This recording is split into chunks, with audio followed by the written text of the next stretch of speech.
Welcome to another exciting digital design class. I think we've got a homework number 3 due tonight. And what I'd like to do is I'd like to open the floor to any questions you might have about homework 3. Anything you would like me to cover, I will cover now.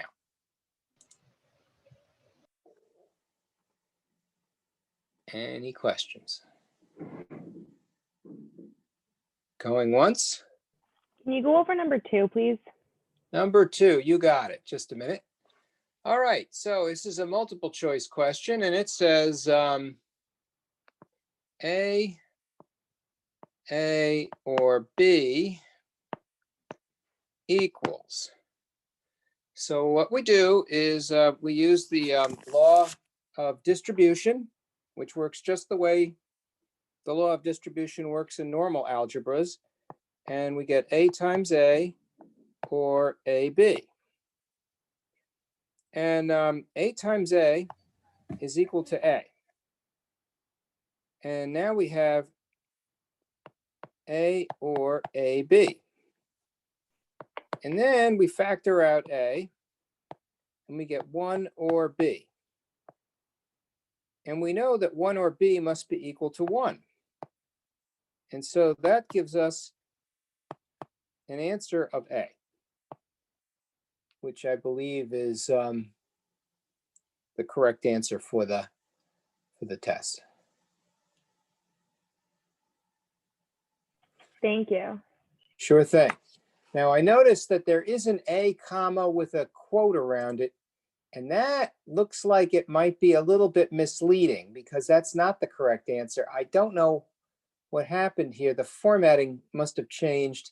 That should have an A prime on it, which makes it clearly not the correct answer. So I'm just going to modify the one of the selections, which is wrong anyway, but just make it clear that this is not the right answer. And I think that should do it. Any questions? Any other questions? Number 7. Number 7. Let's see, what do we got here? Another multiple choice question. Yeah, they're probably all multiple choice. So number 7 says AB equals. Well, let's see now. Does it matter if I write BA or AB? They're the same, right? Because commutation, because the law of commutative properties, it doesn't matter which order you multiply these things in, they give you the same answer. So that should be relatively self-explanatory, I guess. Does it make sense? Am I making any sense? Is it clear? Yep. Okay. Other questions, please. I don't have a question, but Abraham Castillo wanted me to let you know that he's having trouble connecting, so he'll be joining soon. Oh, good. All right. No worries. We're recording. So once he gets connected, he'll be able to join us, and he'll be able to look at anything he's missed. I was just checking myself to see what it says in the book. And yes, indeed, they call it the commutative law. And what it says, this is 6D, that's a dual of the commutative law. It says x times y equals y times x. And what would the dual of this expression be?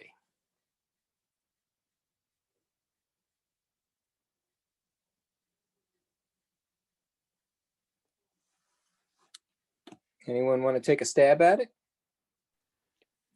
X plus y equals y plus x. That is exactly right. You take the times, turn it into plus. You take the plus, turn it into times. And turns out commutation applies equally well to multiplication and to addition, which is true for regular algebra, but here we say it applies equally well to and as it does to or. which is how we identify the operators for a digital design equation. Let's see now, what other questions can I cover? Can we do one of the long ones, like 25? 25, you got it. Let's see. I think I'm gonna make a little space for myself. So let's see, can I turn the page here? Oh, yep, it works. So it says true, false. In sum of products,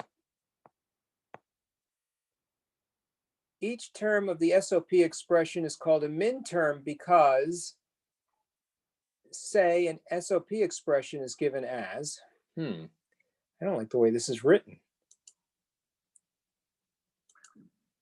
I gotta change the writing on this is poor for some reason. Who wrote this? Wait, it was me. Okay.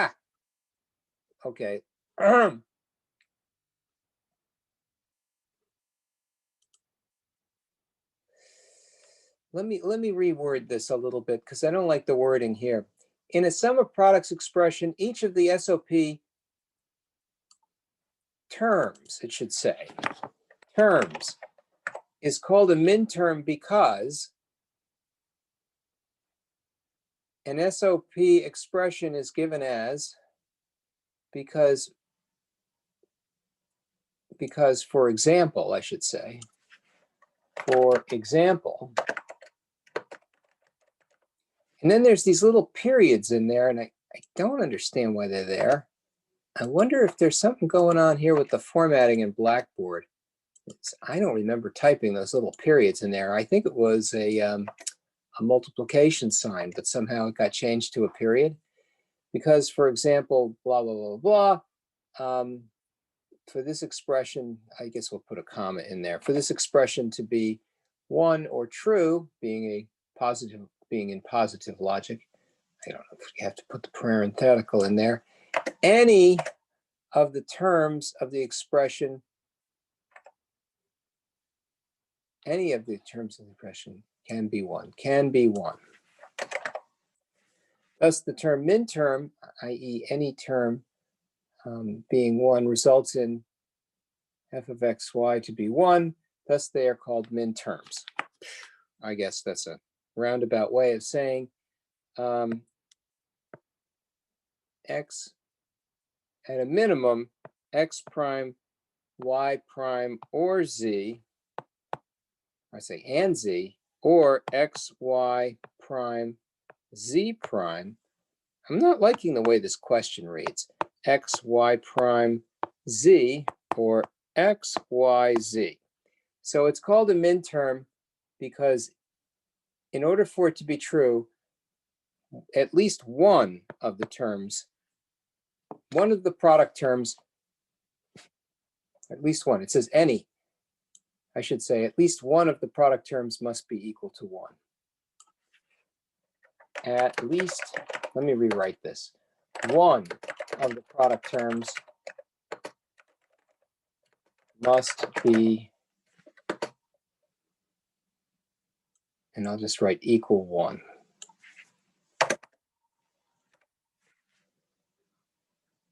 And that is why you call it a min-term expression. I'm looking at the way this was written and I'm not crazy about it. So I rewrote it, but I didn't change the answer key. So I hope that helped. What do you think? Was my answer a little, I've updated the question a little bit. I hope that's a little bit more clear. I think the question wasn't as clear as it should have been. So now it reads, in the sum of products, in sum of products, it should say, in a sum of products expression. I guess I'm not writing in complete sentences here. This is my bad. I gotta fix this. Let's see now.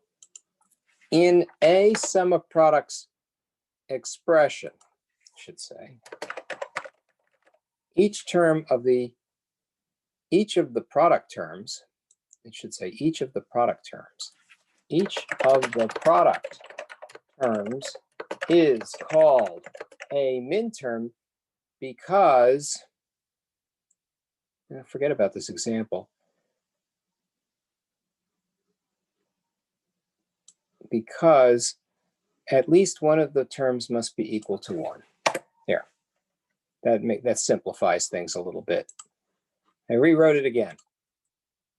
For some reason, it just didn't come out right. I didn't like the way it sounded. Sorry about that. So the new way of writing it is in a sum of products expression, each of the product terms is called a minterm because at least one of the product terms must be equal to 1. So that's why they're calling it a minterm, such as it is. So, any other questions?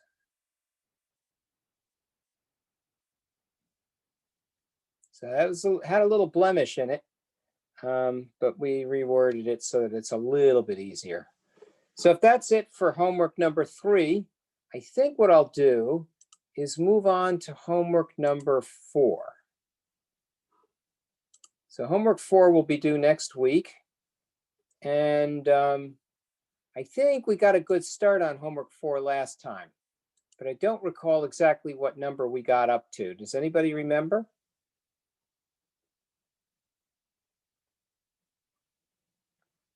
We had a little blemish last time in our presentation because I think my Logitech pen ran out of batteries, and I'm sorry for that.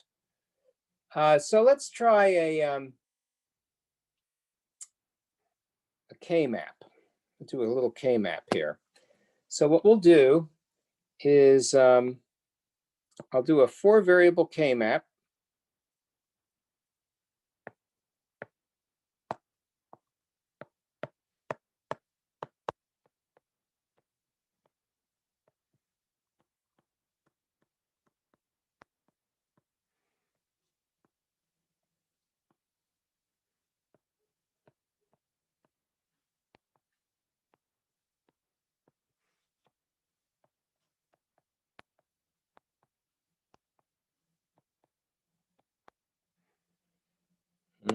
Let's change colors. We'll do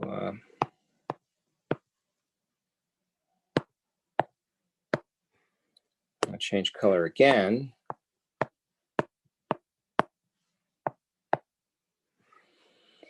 All right, so given the 4-variable Kmap, what shall we loop?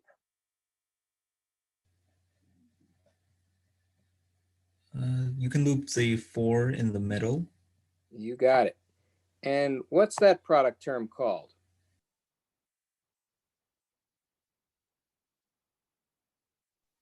BD. Yep, that is exactly right. What else can we loop?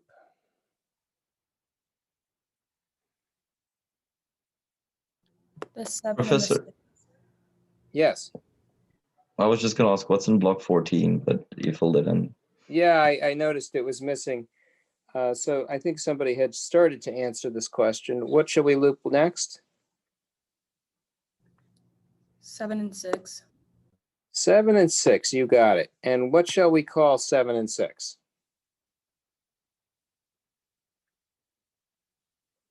C.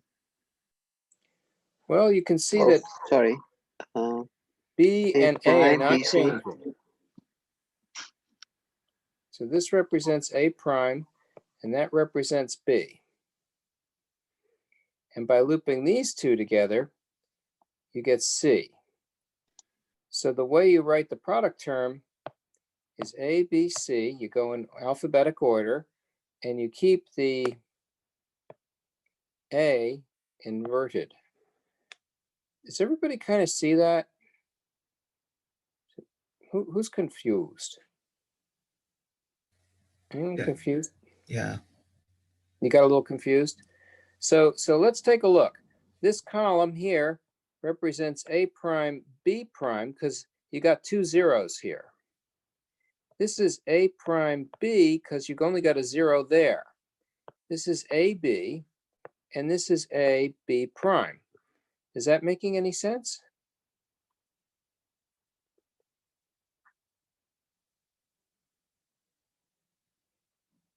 Somebody say yes or no. Yeah, that makes sense. That makes sense. Thank you. So then comes CD prime prime, C prime D, CD, or CD prime. So now I've got a loop here which covers CD or CD prime. And so if that loop covers those two terms, I can factor out C from D or D prime. That's supposed to be a D. And so one can make a compelling argument that D or D prime is equal to 1, and therefore we have a simplification that removes D or D prime when we loop in this direction, and so that's why D does not appear in the product term. Am I making any more sense now? Yep. Cool, cool. All right, what else can we loop? Number 10. All right, so let's loop 10.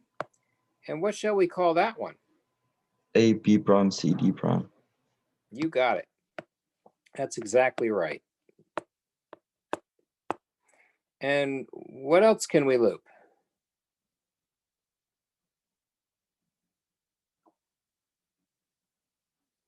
Zero. Yeah, we haven't done anything yet with element 0. And what do we call that product term? A prime, B prime, C prime, D prime. Correct. That is exactly right.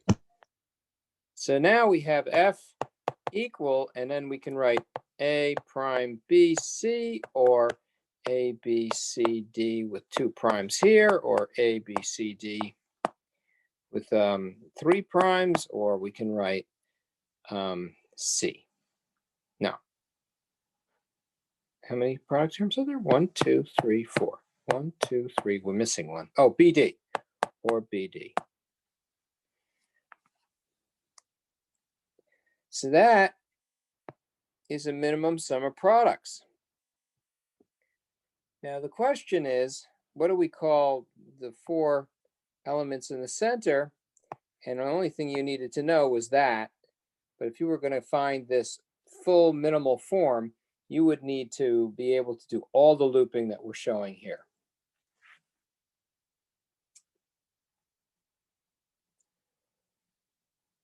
Why don't you guys ask a question? You got any questions about homework 4?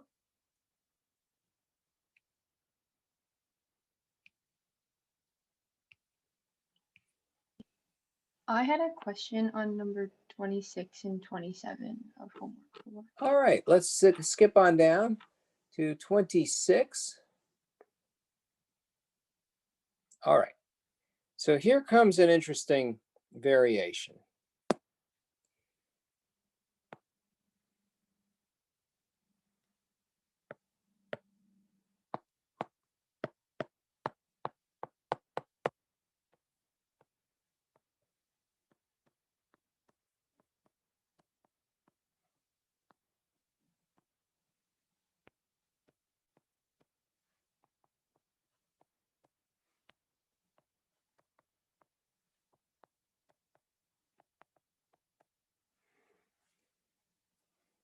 And in this variation, there's an X. And then there's 1s in the corners, and there's 0s everywhere else.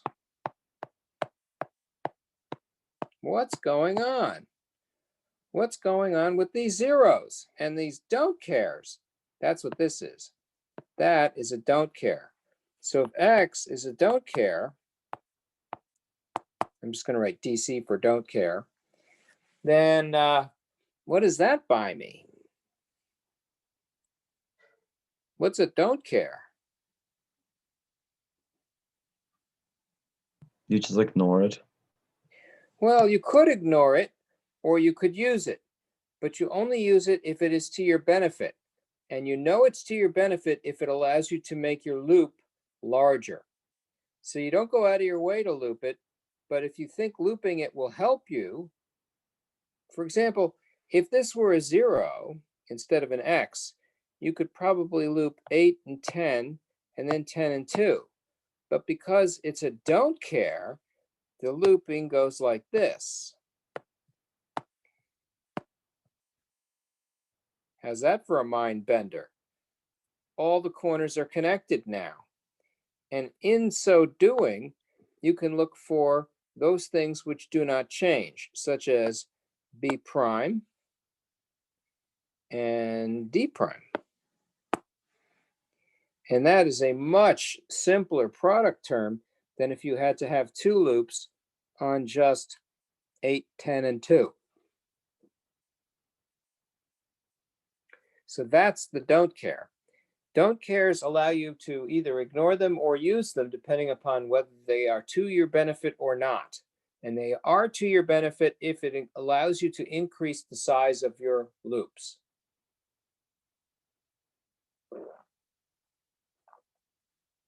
And that is a 4-variable Kmap with a don't care. And this is a minimal sum of products. Isn't that interesting? How would you find F prime?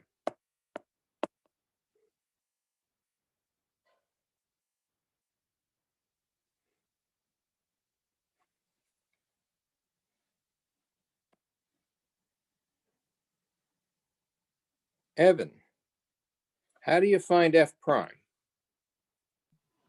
Isn't it just the opposite? Yes, So it it'd be is. Yeah, PD. algebraically, it's B or D. So what we use is a theorem. Do you know which theorem it is, Evan? Is it De Morgan's? Yep, that's exactly right. So use De Morgan's theorem, you can get B or D.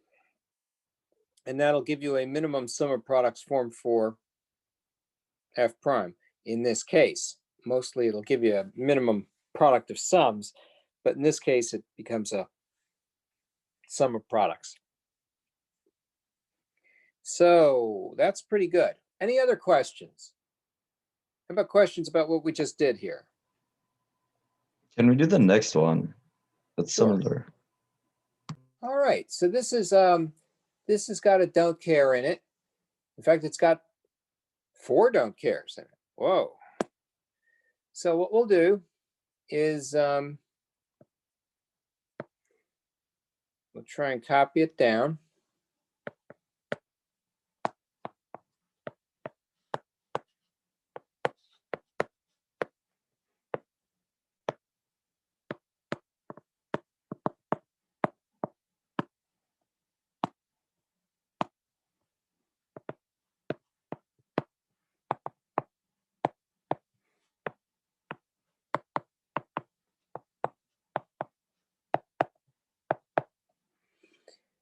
And then we'll get some zeros in here.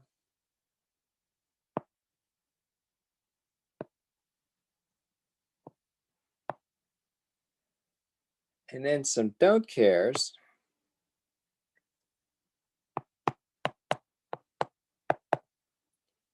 And then some ones.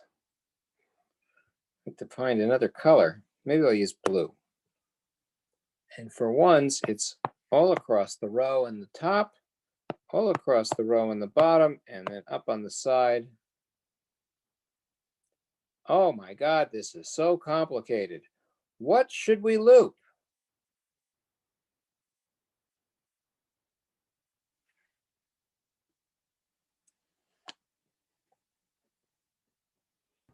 Loop the bottom row. Well, you could loop the bottom row, but you would Also- not get a minimum form. Also loop the corners. Well, you could try and do the corners. That's not too bad, but you still wouldn't get a minimal form. Can we loop the zeros and then just apply De Morgan's theorem? You could loop the zeros and apply De Morgan's theorem. That's not a bad idea. Let's see. How about this? How about if we loop the bottom row with the top row?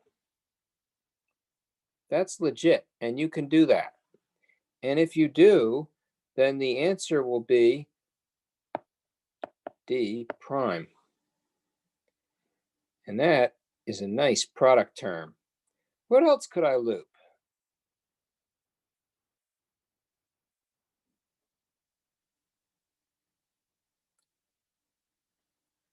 Professor, I have a this is- question.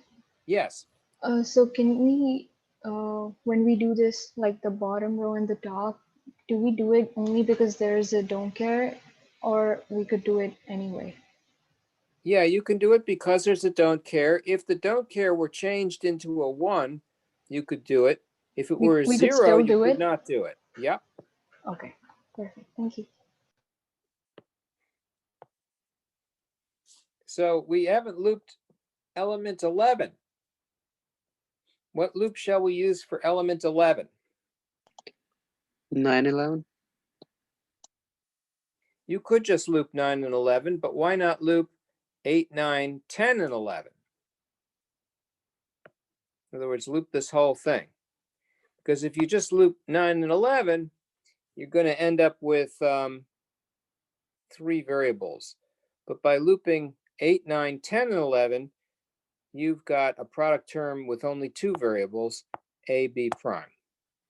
And so now f is equal to d prime or a, b prime. And that's it. Now, that's not one of the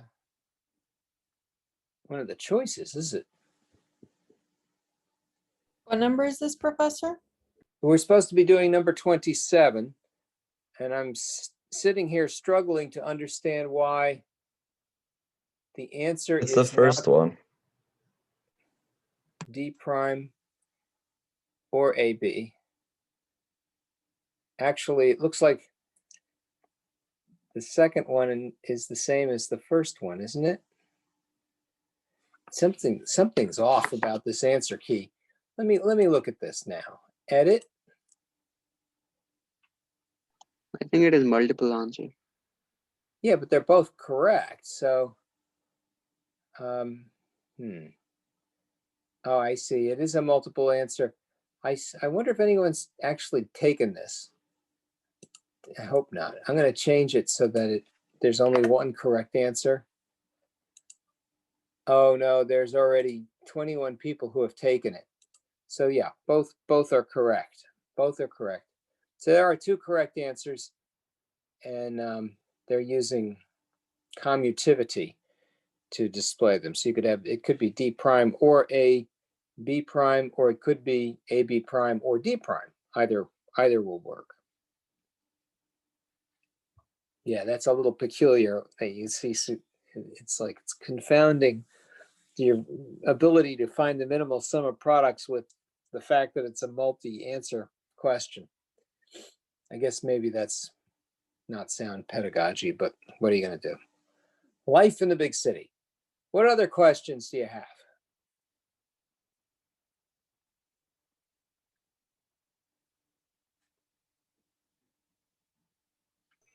Could we look at 37?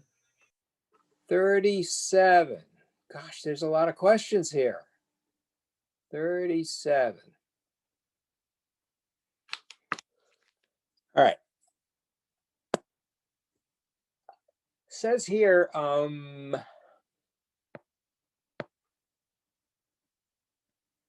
A, B, C, D.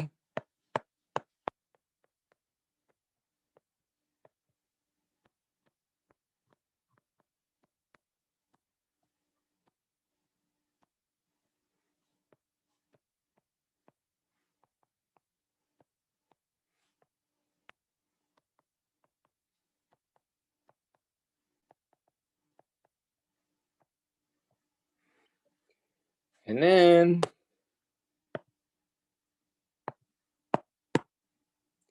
with everything else equal to 0.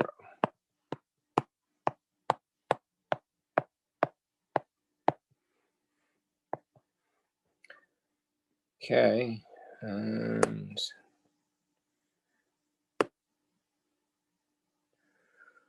what shall we loop?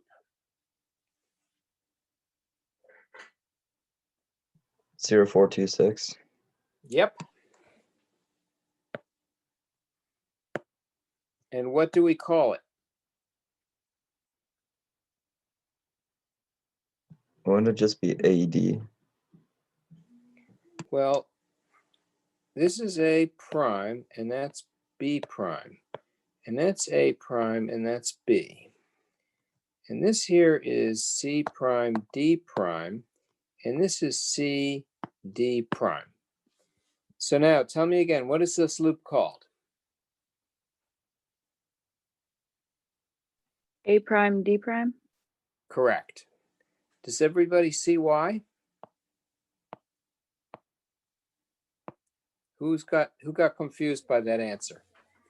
I did. Okay. So one thing we can see is that the loops go from the top to the bottom. You can do 8 at a time, 4 at a time, 2 at a time. Here we're doing 2 at a time. Not only can they go top to bottom, they can go left to right. And here's the other interesting thing. If you look at the actual sign, S-I-G-N, of the literals in the variable names, you'll see A prime has something that's in common for both product terms, which means you can factor A prime out. And here we see, between here and here, we see D prime is a common term, and you can factor out C prime or C. So if you have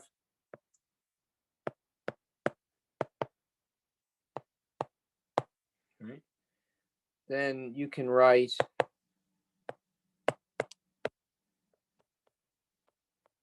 which is a form of 1. And similarly,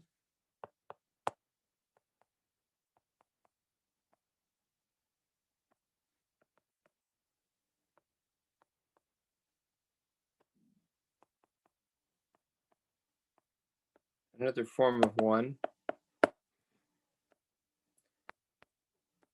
And so now we have A prime, D prime as the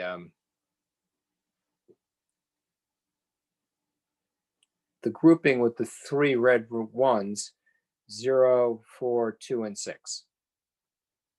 Who got confused by that? Nobody?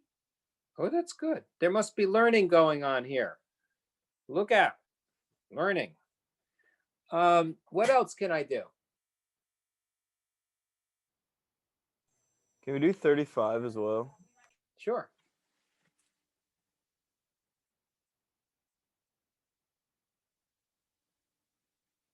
So 35 is another 4 variable Kmap.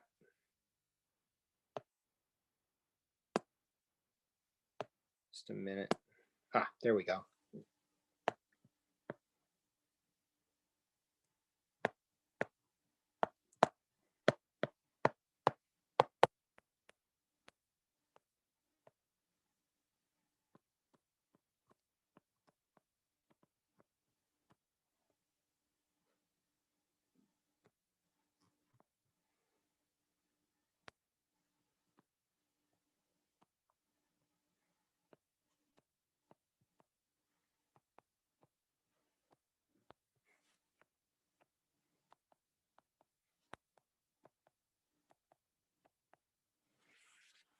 So it says here I got 1s in the boxes labeled 1, 5, 15, and 11.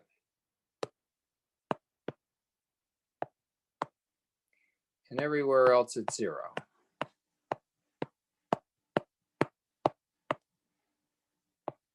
think I got that right. So now what do we loop?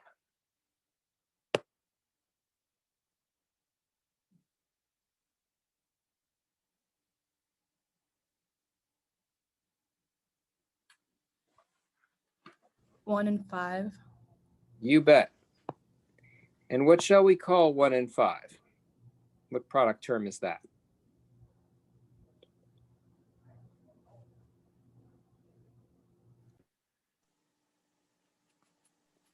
A prime, C prime, D.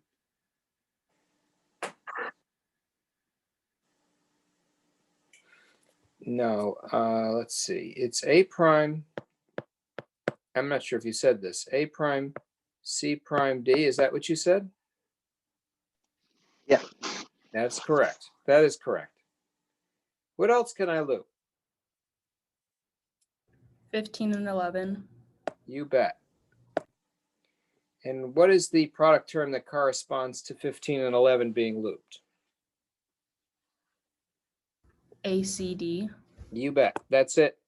You got it. So you guys are getting this.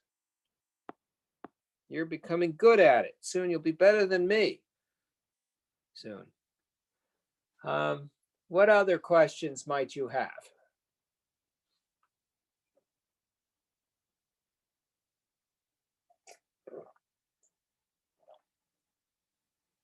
Any questions? Homework 4. No questions. You guys are whiz kids. Best digital design class ever.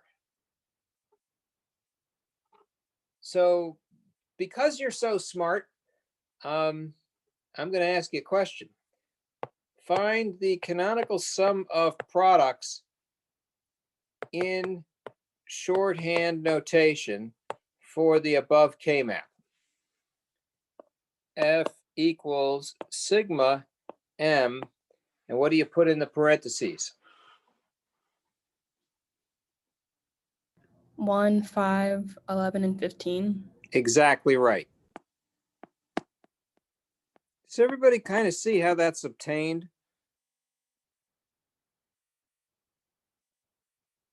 It's sensible, right?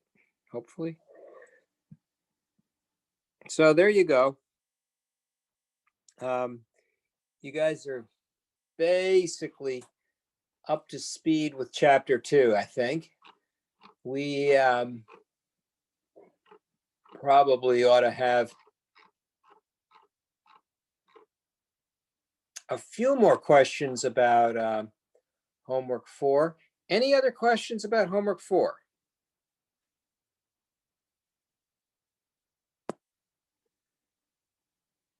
No questions? Really? Can we go over 12 maybe? Oh, wow. I just quit out of homework 4 because I figured Sorry. let me get back in. Just a minute. Just a minute. Sorry, which number, please? Number 12. Number 12. You got it. Number 12. Number 12. Multiple choice. Find the minimum sum of products given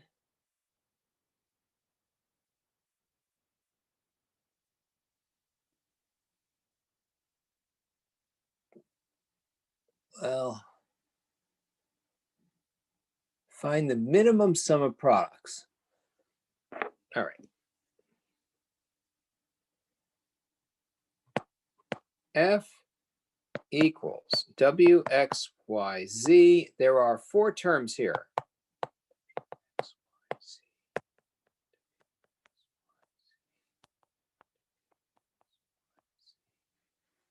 There's a prime here. There's no prime there. There's a prime here and a prime there. And here's a prime. So let's encode this in binary. That would be M7, M10, M15, and M14.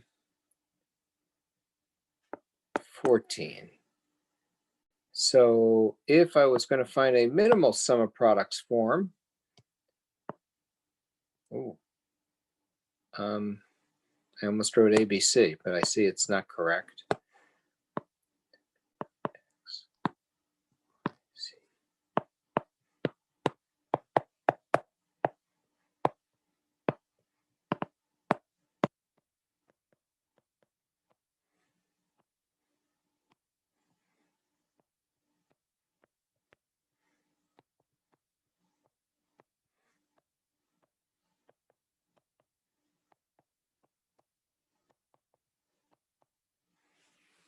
So according to my canonical form, I have to fill in numbers 7, 10, 14, and 15. So I got 7, 10, 14, and 15. All the rest are 0. Find the minimum sum of products. What am I going to loop?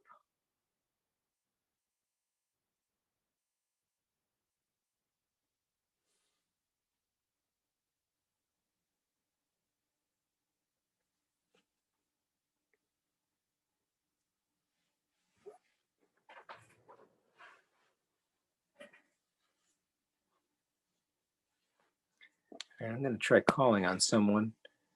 How about Darius? I don't think I've talked to you lately. Darius, how's what it am I going to going? loop? Say that one more time. Sorry. What do I loop? I'm confused. I don't know what to do. I need a student to help me. Can you help me, please? The middle section. What numbers? 7 to 15. Oh, good. Okay, I'll loop that. We And couldn't add like 14 though, right? Because the 0. you can't add 14 because it's not going to be. You can't go around a corner like that. Yeah. The zero on 6 stops you from doing that. So if I'm looping 7 and 15, what would my product term be? One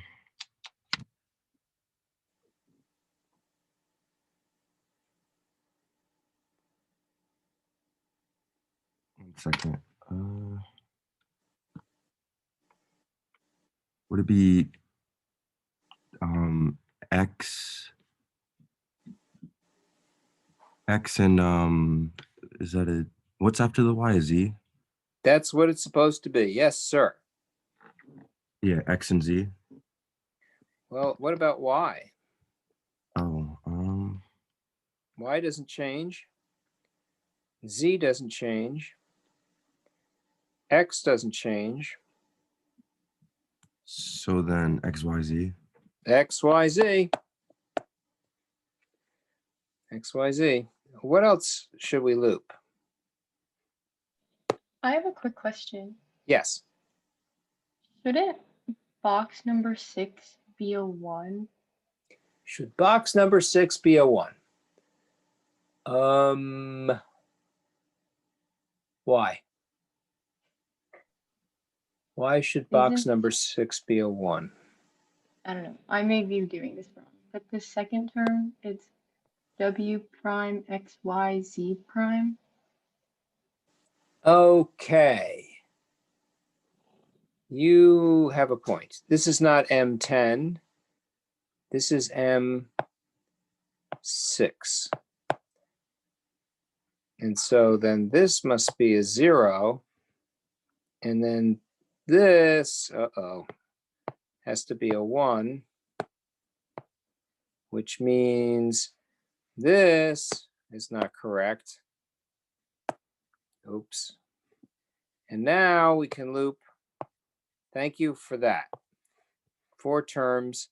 And in the green loop, the big green loop, what would the product term be?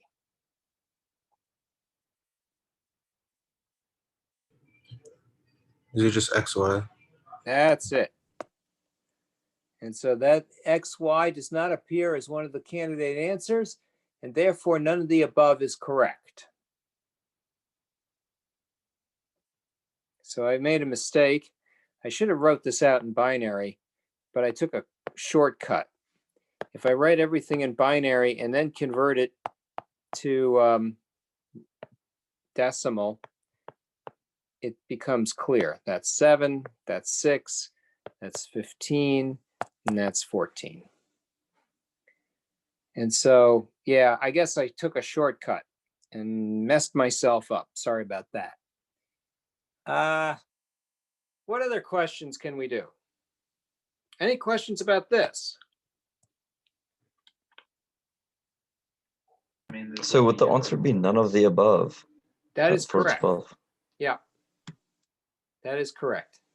That is correct. It couldn't be AB because AB doesn't show itself as a product term in F equals WXYZ. It's a function of WXYZ. And it's a minimal form, so it couldn't be any of the canonical forms that are given. So it had to be none of the above.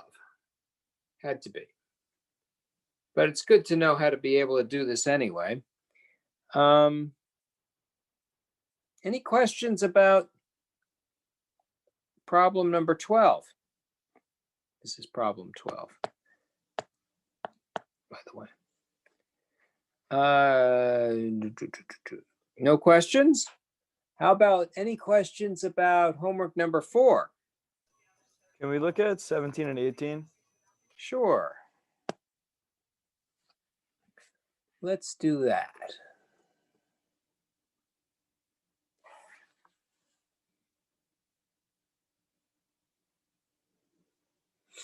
Okay.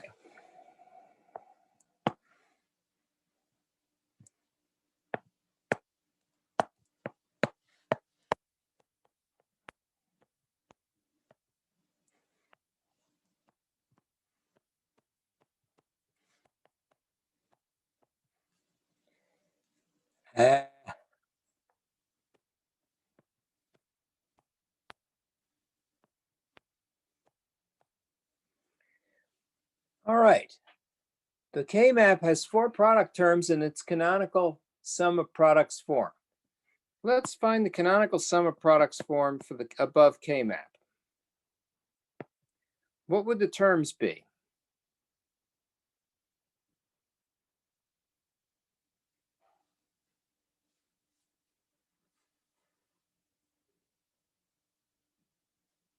Um, 0, 3, 4, 5, or no, 4 and 6. Well, 4 is a 0. I mean 5 and 6.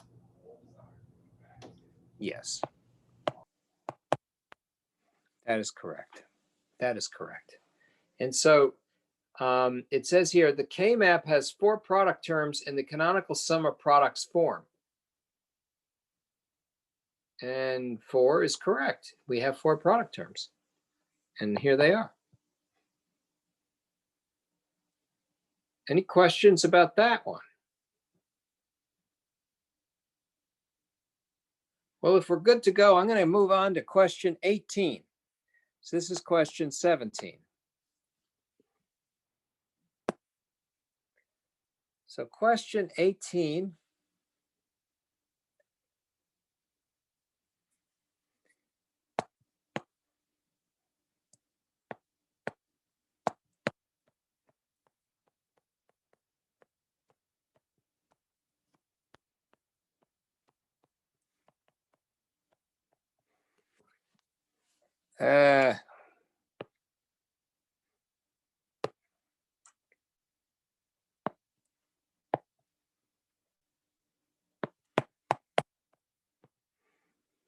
Alrighty then. What can I loop?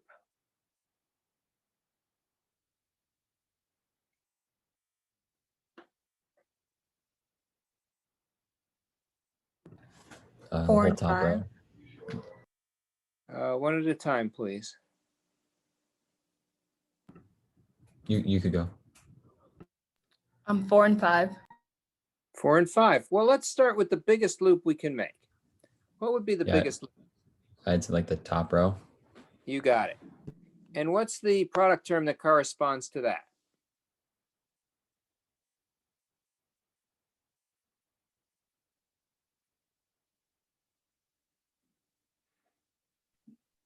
Would it just be C prime?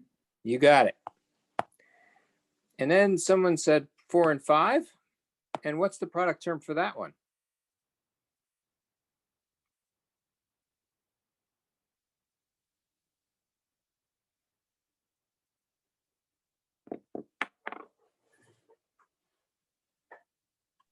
A B prime? Yep, that is correct. And then what else can I loop?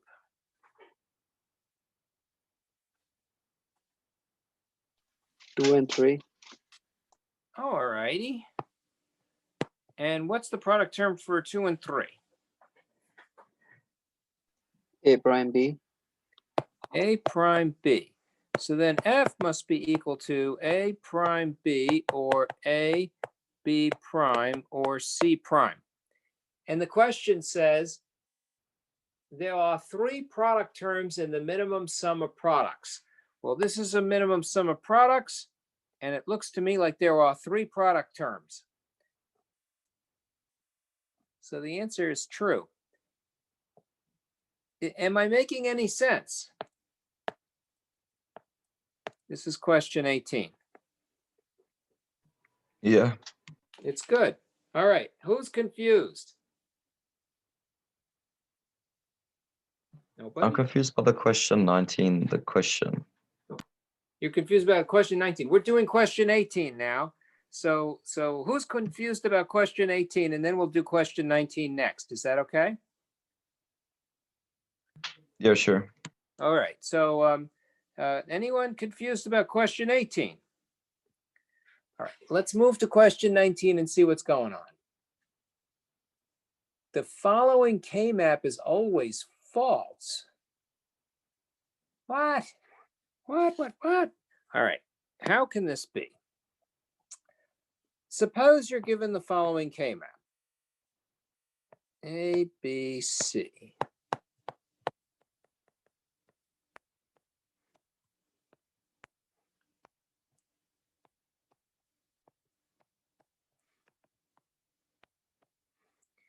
With ones everywhere. Ones are everywhere. Oh, the ones are everywhere. So what do I do with the zombie 1 attack here? How do I loop this Kmap? It's the march of the ones. Oh no. Bring out the zeros. Ah, the zeros are going to get the ones. Surround them. Yeah. Surrounding the zeros with the ones. Oh, sorry. Getting carried away. So then, yeah. So the plan during the zombie attack is tell everyone you're a doctor, and then maybe they'll try and save your life. And then they find out you have a PhD in computer engineering, and they go, "What the hell do we need this guy for?" So zombies, you can't kill them, because they're undead. What do we do with this looping? You loop all of them. Yeah, loop them all. And then F must be equal to, what's the number?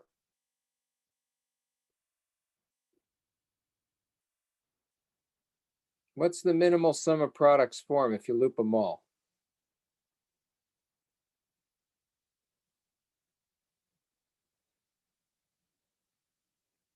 You better answer me. I'm going to tell you Nothing. more about it's equal to 1. It's 1, which means it's always true. It's not always false. It's always true. And so because it's always true, and because it says the following Kmap is always false, the answer must be false because it's not false, it's true. How's that for a mind bender? Who got confused by that one? And I don't blame you if you did. I did a little. A little? Okay. We happen to know that the Kmap gives us an output which is equal to 1. If it was all zeros, we could essentially say the output is always 0 because you can't loop anything. But here we're looping everything. And so because it's always a 1, and because 1 represents true, the following Kmap is always true. But the assertion in the true-false statement is the following Kmap is always false. Well, we know it's not always false. We know it's always true. And therefore, the answer must be false because it's not false, it's true. Okay, I get it. Run away. Ah! So that's, yeah, from a rat's nest to the very best, go from being a pest to being a welcome guest. This is always, the answer is false because it's true. How's that? It's just false because it's true. So yeah, it was a little confusing. Sorry about that. Any other questions about homework 4? I'm confused about the wording on question 21. Well, it's probably confusing. Let's see. This is a B exclusive or D Kmap. B exclusive or D. Well now,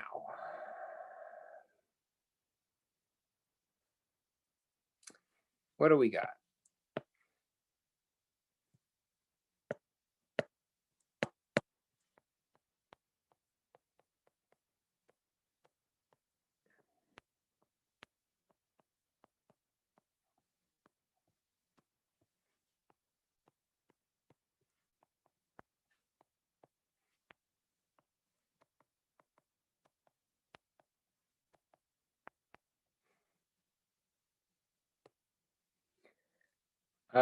Looks to me like everything is a 1 except this. All right. What can I loop?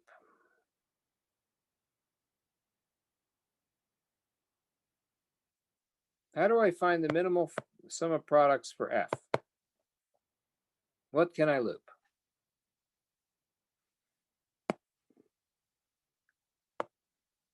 The middle section, 5, Yeah. 13, 7, and 15. And what would the product term be corresponding to?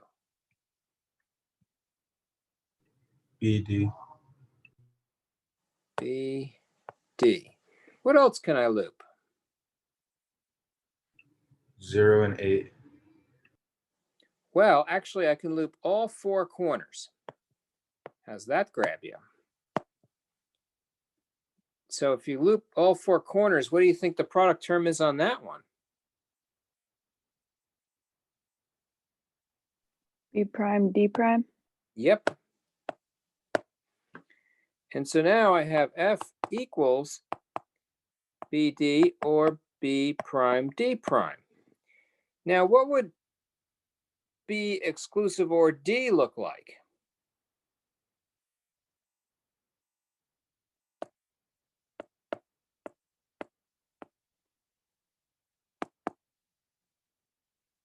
Well, the answer is BD. Whoops.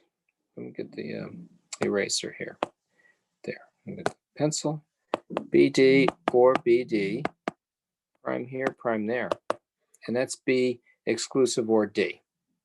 So what we have here is B exclusive nor D. That is the inverse of B exclusive or D. Exclusive or B and D.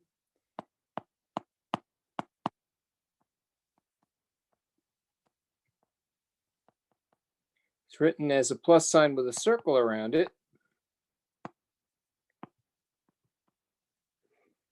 And now you can see why it's B prime D or DB prime. That's B exclusive or D for question 21.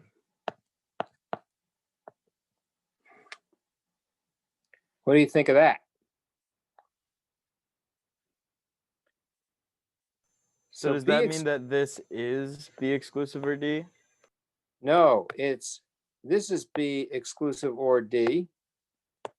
And what you have is a K-map, which when looped becomes B exclusive nor D, which is just like B exclusive or D with a difference.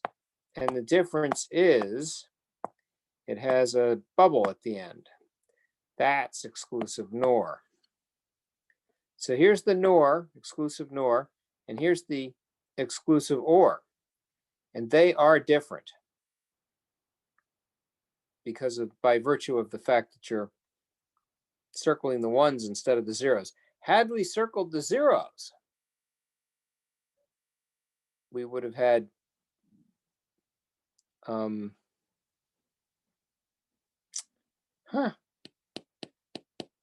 B exclusive or D.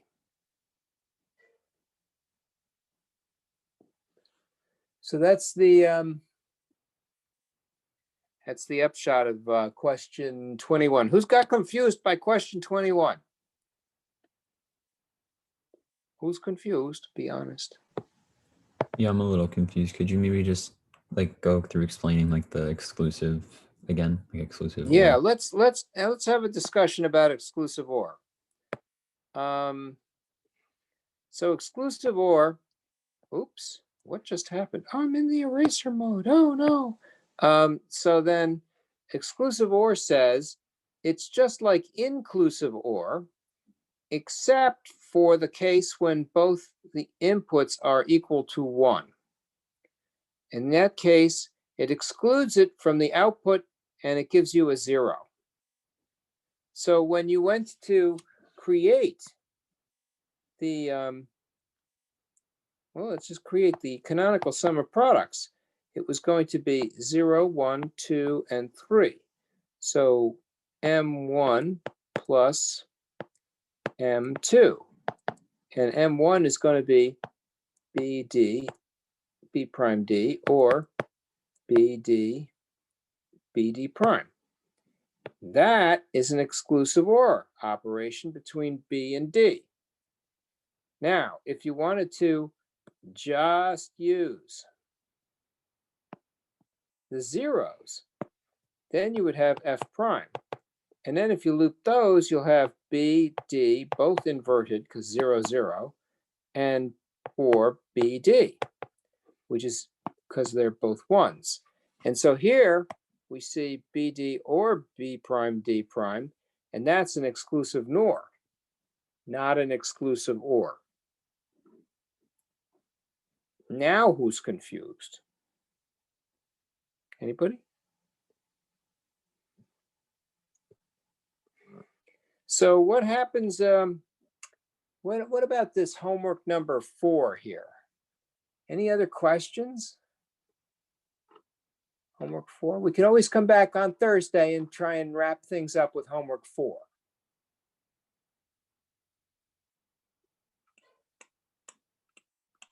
And there's Can a you go couple of over number 11?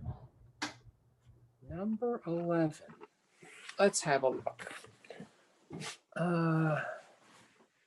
Number 11. Find the minimum sum of products using Kmaps. Which one is the minimal form? Okay. My Blackboard won't let me create any more thingies. Clear my drawing. Okay. Number 11.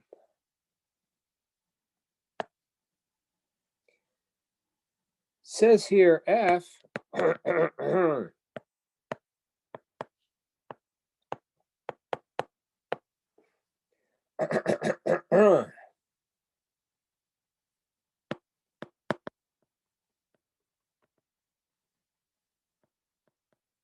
only need 3 variables to count to 7, A, B, and C. So I'm going to do my Kmap with A, B, and C.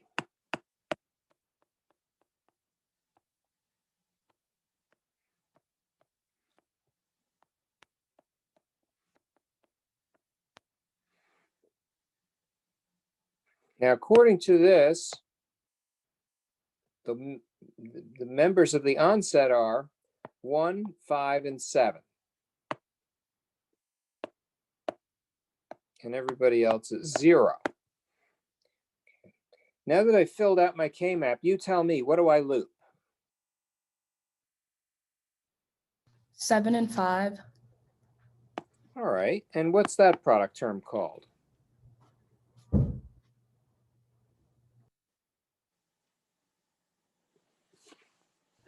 AC.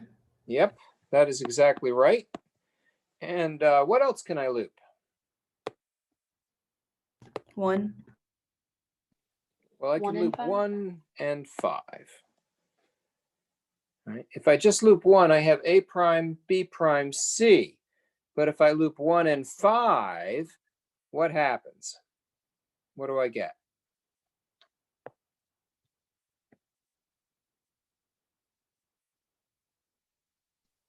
B prime C. Yep. And that's it. So that's a minimal form. So the problem reads, given the canonical sum of products, find the minimum sum of products using Kmaps, which is the minimal form. So you could have AC or B prime C. But I don't see that here. I don't see that. Oh, yes, I do. AC or B prime C. I do see it, and it is the answer. So that works.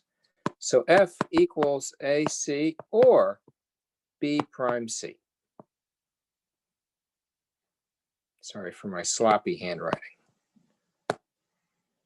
There. Who got confused by that? Everybody got that? Okay, good deal, good deal. Let's see now. I got time. It's 1:36. Want to try another one? You guys give me one to do. No more? Could you do 23?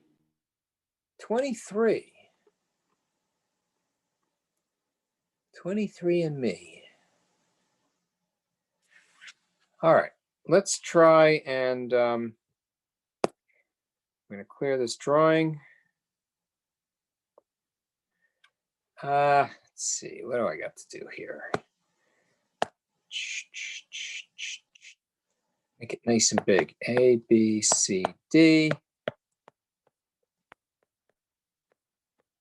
Oops.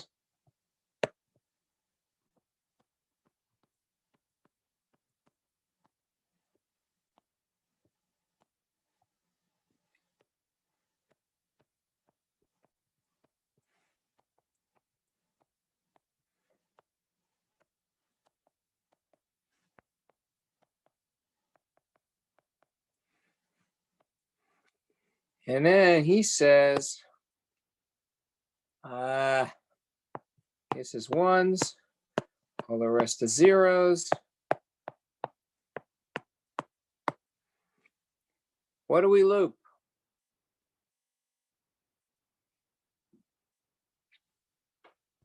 4, 5, 7, 6.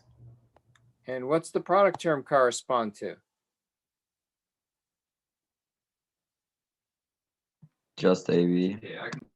Almost. Sorry, I meant A prime B. There you go. And so then it says here, the product terms need 3 variables. Well, you tell me, how many variables in the product term? 2. So the assertion must be false. We don't need 3 variables in the product term. We only need 2. And who's confused? Nobody? That's good. That's good. That's good. Let's see now. We got a little more time. Want to try another one? Can we do 25? 25. Let's see if we can do that. 25. 25.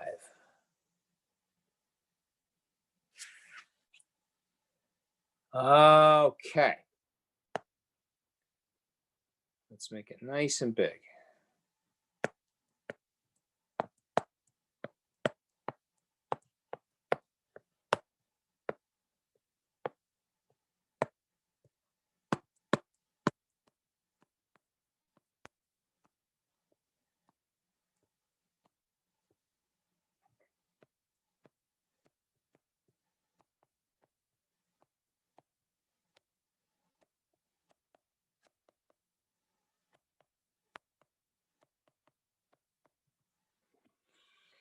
And he says here, I got zeros in here and here and here and here. And everything else is a 1.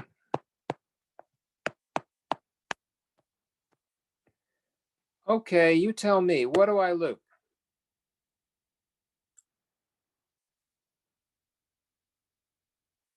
You do 1, 3, 5, and 7?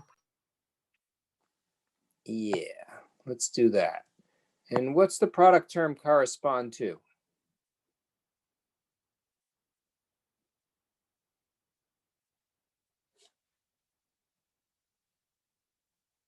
A prime C. Well, we see that C is changing here. I mean D. Yeah, there you go.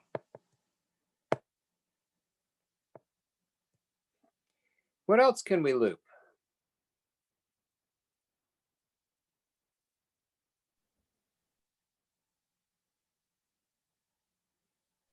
8, 9, 10, 11.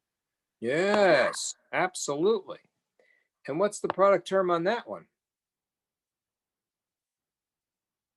A, B prime. You bet. That is exactly right. And what else can I loop? 4, 6, 11, 12. Sounds good to me. And what's the product term on that one?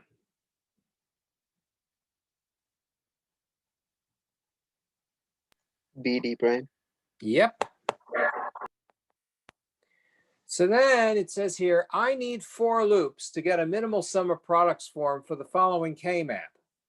How many loops do you need? Well, I only see 3. So the answer must be false. You don't need 4 loops, you only need 3. If you said you needed 4 loops, you probably looped this and that separately without combining them. So what you really want to do is you want to do your looping and then look at the answer, and that'll give you the answer to your question. Any other questions about, well, let's see, this question here, which is homework 25, number 25, homework 4. Anyone confused by this?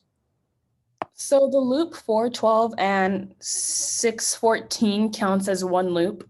Yep, that is correct. And then if we were to do like the corners, say like 0, 8, 2, and 11, would that count as one loop too? Yep. Okay. Yep, that's exactly right. Who got confused by that question? It's not obvious how to loop the Kmaps, but once you get into it, it becomes automatic. Takes a little practice. Any other questions about homework number 4? We've got about 3 minutes left.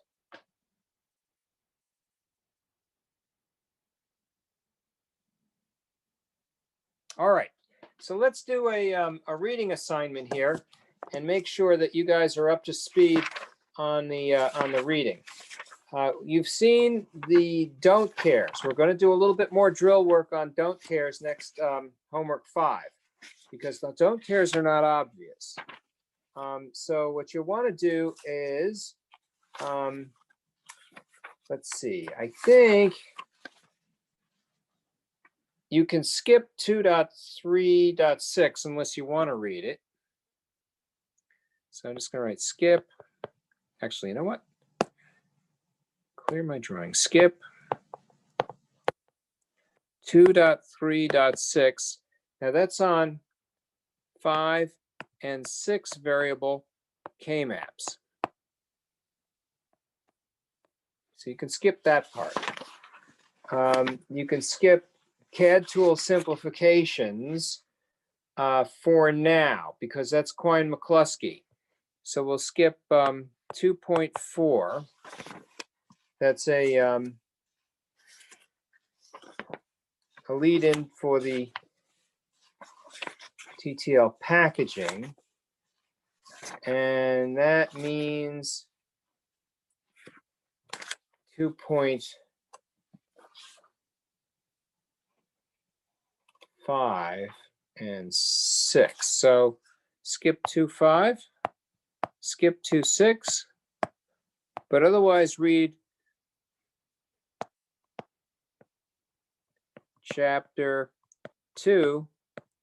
You should be finished with chapter 2, with the exception of these subsections right in through here. 2.4, 2.5, 2.6, and the little subsection in here on 4 and 5 variable Kmaps. And so that gives you enough to read. You've got your homework 4. I'll have homework 5 available to you in no time, maybe by the end of the day.